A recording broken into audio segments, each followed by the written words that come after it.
Welcome here. Baby, ayé mi ti bàjẹ́ tán báyìí. Ayé mi ti bàjẹ́ bọ́lá. Ooo! Kí ló fà kúlẹ̀? Ayé mi ti bàjẹ́ o. Kí ló ṣẹlẹ̀ dídé? Mo ṣẹlẹ̀. Mo fẹ́ explain nǹkan tó ṣẹlẹ̀ fún ẹ láti jọ iná ni tó ti ń bi mí. Mo fẹ́ explain fún ẹ. Dídé kó tó explain ara ẹ̀ dídé. Mo rántí ọjọ́ ta lọ sí ọ̀dọ̀ Akíndélé. Ìyẹn party chairman tó jẹ́ ọ̀rẹ́ mi. Tí mo fi délé tí mi sọ fún ẹ pé mo gbàgbé kan sọ́dọ̀ Akíndélé.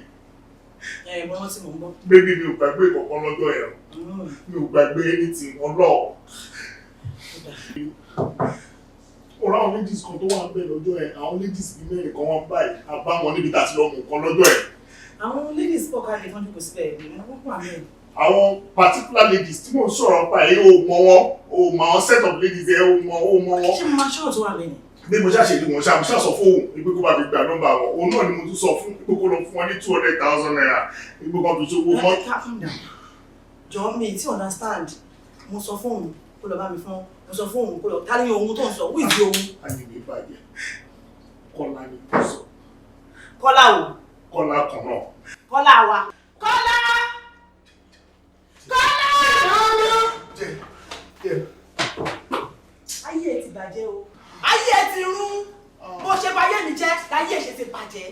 Àmọ́ àbọ̀ abálọ̀rọ̀ ti sì ẹ̀. Mo ń bọ̀ ẹ o. Wàhálà ti wà kankan bébí o. Wàhálà ti wà o. Ó láti wà mú gbọ́.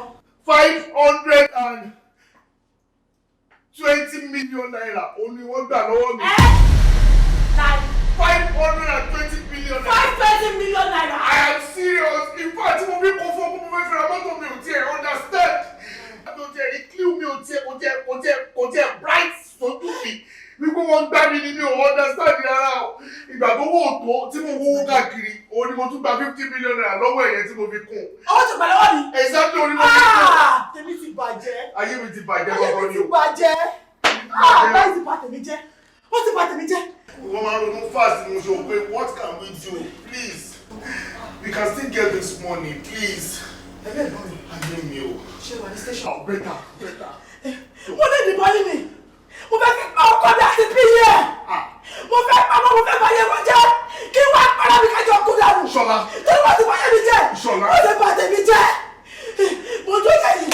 Kíákíá lọ́wọ́. Má ṣe lè kó fẹ́ pa mí. 520 million. Jẹ́ ká wá ọ̀tá fẹ́ ṣe ń gbé. Plus 50 million naira. Láì. No 520 ní gbogbo tó gbà ní 520 million ní gbogbo tó gbà. Má bínú jọ. Òbílẹ̀ jẹ́ ohun tó gbìn ló ká o bẹ́ẹ̀ ni ó tá fà sókè yìí dógòrí ó dẹ̀ rí